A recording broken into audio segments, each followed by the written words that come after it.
سلام حبيباتي، ان شاء الله تكونوا كامل لاباس. نتوما تتفرجوا في هذا الفيديو. كما شفتوا من عنوان الفيديو باللي راح نديكم معايا الجوله لمحطه القطار الجديده اللي فتحوها في ولايه الجرفاء، واحد المحطه وعليها الكلام. الناس اللي ما راحتش وما شافتهاش تابعوا معايا الفيديو للاخر وراح تستمتعوا بها، لاني صورتها لكم احسن تصوير. راح تحسوا وكانكم رحتوا ليها.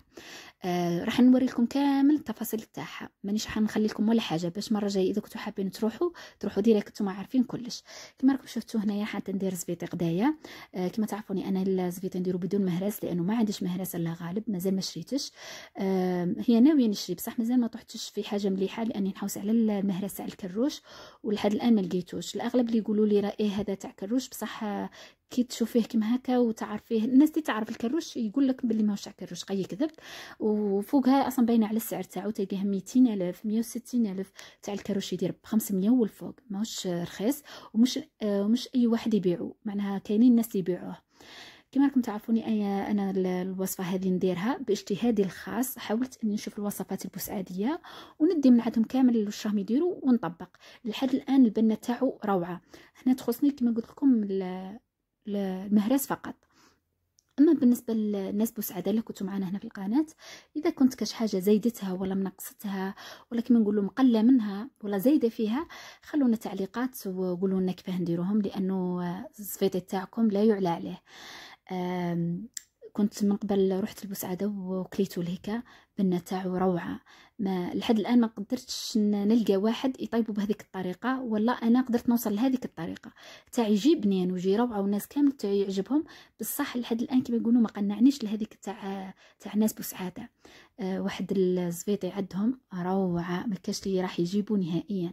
ما فهمتش اما عندهم مكون وما مش ورونا فيه زعما يديروا فيه، والله هذيك ربي عاطي لهم فيه. كيما احنا ولادنا يعطينا ربي في الطعام باللحم بالصوص الحمراء. ما كاش راح يجيبوا كيما احنا، ما نوروكم التوابل ونوروكم الطريقه، بصح والو ديما تبقى تاع ولادنا هما اللي يجيبوه.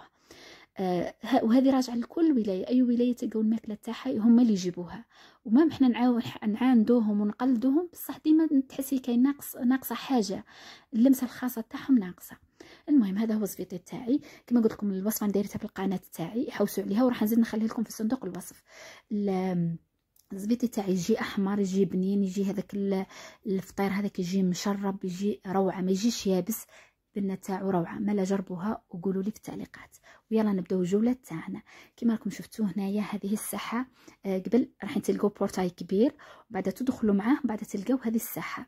هذه الساحه تقعدوا فيها الناس اللي حابه تستنى، ولا اي واحد، خلوا اي واحد يدخل لها، ما هيش معناها مقتصره على الناس اللي رايحه ولا اللي جايه. هذه الساحه كبيره، وهذه المحطه جايه وسط الغابه. هذه الحاجه اللي زادت فيها النص، جات وسط الغابه، منظر تاعها روعه. الخضر داير بها من كل جهه، دايرين فيها هذو الكراسه تاع الحطب، دايرين فيها الانواع تاع الاعشاب كامل اللي دايرينها. قارسين الورد، قارسين كلش، كل خير ربي قارسينه. وحتى الخدمه خدمه متقونه وزينه ونقيه يا البنات، نقيه لدرجه ما تصوروهاش.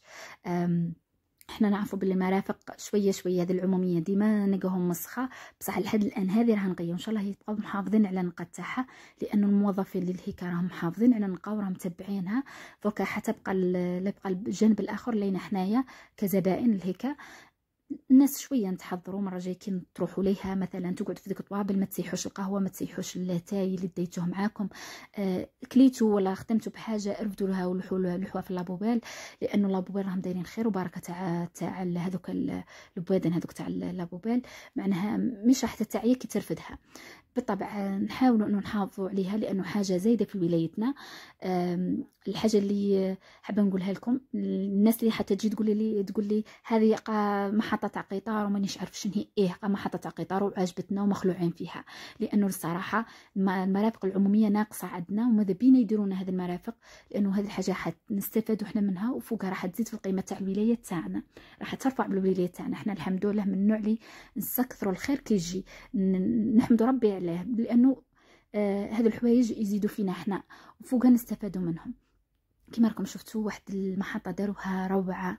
ومما راني رحت في هذا القطار جربته وعجبني روعه، وانما مازال ما فتحوش الولايات ياسر، فاتحينو البوغزول وفاتحينو لاغواط، وما بيناتهم كما نقولوا ما بيناتهم وساره وحاسي بحبح وجهه بلاغواط سيدي مخلوف. كما راكم شفتوا فيه من هذيك الساحه اللي فيها الكراسه تاع الحطب، والساحه اللي منها فيها الكراسه هذو تاع الحداد.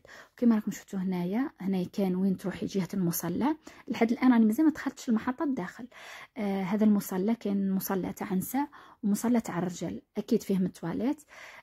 مصلى دايرينه روعه، تقعدي فيه مفتوح 24 على 24، معناها مش حتى يغلقوا فيه. كما راكم شفتوا دايرين هذا تاع الرجاله، دايرين فيه التواليت، دايرين وين تتوضاو، ودايرين وين تصلوا. كما دوك راكم راح تشوفوهم خادمين خدمه روعه ونقيه، حاجه كما نقولوا على الخاطر. كما راكم شفتوها هنا هنايا وين تقعدي تتوضاي. الحاجه نوصيكم عليها ديما هي انكم تحافظوا على نقايا الناس. كل واحد راه يمثل نفسه. كي تروح خلي بلاصتك نقيه، ما تخليهاش من وراك موسخه والناس تولي تسب فيك في ظهرك. كما راكم شفتوا هنا منا دايرين قهوه مازال ما فتحتش، فيها كلش، لا انه مازال ما فتحوهاش. ومنا هذه اللي هم منفصلينها هي المحطه. كما راكم شفتوا هنا حاولت ندوركم على جهه القهوه باش نزيد نوريكم هذه الجهه واش فيها. دايرين فيها هذه العبسه شغل شكل كره ارضيه، دايرين العشب هكا على الجناب، ومن بعد من هيك تلقاي كامل كراسه. وهذه هي المحطه وين تدخلي باش تخلصي، ومن بعدها تخرجي من الباب اللي من هيك تخرجي في الجهه وين يجي القطار وين يحبس.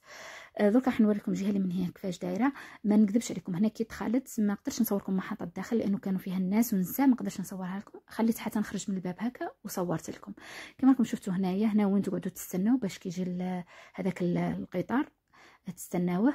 منا دايرين هذه الجهه كوتي ثاني دايرينو كي شغل هكا جرده صغيره، هذيك راها كان الماء يمشي فيها حبسوها شغل هكا قله ودايرين فيها الماء يمشي هكا يسيح عليها. المهم واحد الخدمه روعه. منا هنايا وين تقعدوا تستناو هذه السكه كيفاش دايره كلش نقيه. البنات كما قلت لكم موظفين راهم يخدموا في خدمتهم. دوكا الباقي علينا حنا.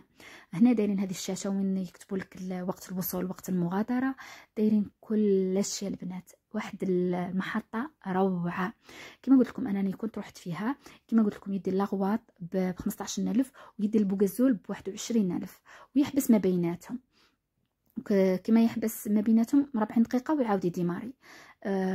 وكاين في لاغواط يقعد 40 دقيقه وفي بوغازول يقعد 40 دقيقه. اما في سيدي مخلوف وفي وساره وبحبح لا يقعد هكا من 10 دقائق ويعاود يديماري. كما شفتوا هنا صورت لكم الداخل، حاولت نصور لكم شويه لانه كان غاشي وراكم تعرفوا. هنايا دايرين الكراسه تاعهم مريحين، ما يوجعكش كامل ظهرك، كما نقولوا تدخلي رايحه وتخرجي رايحه. دايرين هذون طوابل هكا زعما تكوني حابه تاكلي ولا حاجه ترفدي، وتحت الكراسه دايرين هكا شغل بلايصه صغيره وين تحطي اللابوبيل تاعك، ما كان لها تخليها فوق الكرسي ولا فوق ديك الطابله. هنايا نحاولوا ان نحافظوا ما نقطعوش هذوك الكراسه، نحاولوا نحافظوا على النقاء. راني نعاود فيها ونقول لاني شايفه المرافق كيفاه دايرين. وهنا كنا وصلنا لاغواط. حاولت نصور لكم لانه عجبوني ياسر هذو الرسمات، راسمين هكا رسمات تاع اللي تمثل المنطقه تاعنا، المراه هذه بالحولي والناصيه والسخاب والربا تاع النايلي وهذوك الرجاله بالخيل. حاولوا يحطوا التقاليد تاعنا في هذه المحطات. رسمات دايرهم كبار قد الحيط، هذا كامل رسمه. وهذه هي محطة تاع لاغواط جايه من برا كيفاه دايره، تقريبا نفسها تاع الجلفه، كاينين حوايج مختلفين بصح على العموم كيف. وهذا هو فيديو تاع نهار اليوم. ان شاء الله تكون عجبتكم الجوله وان شاء الله تكونوا استمتعتوا. وما عليا دوكا نقول لكم تهلاو في رواحكم، نتلاقاو في فيديو جاي ان شاء الله. سلام.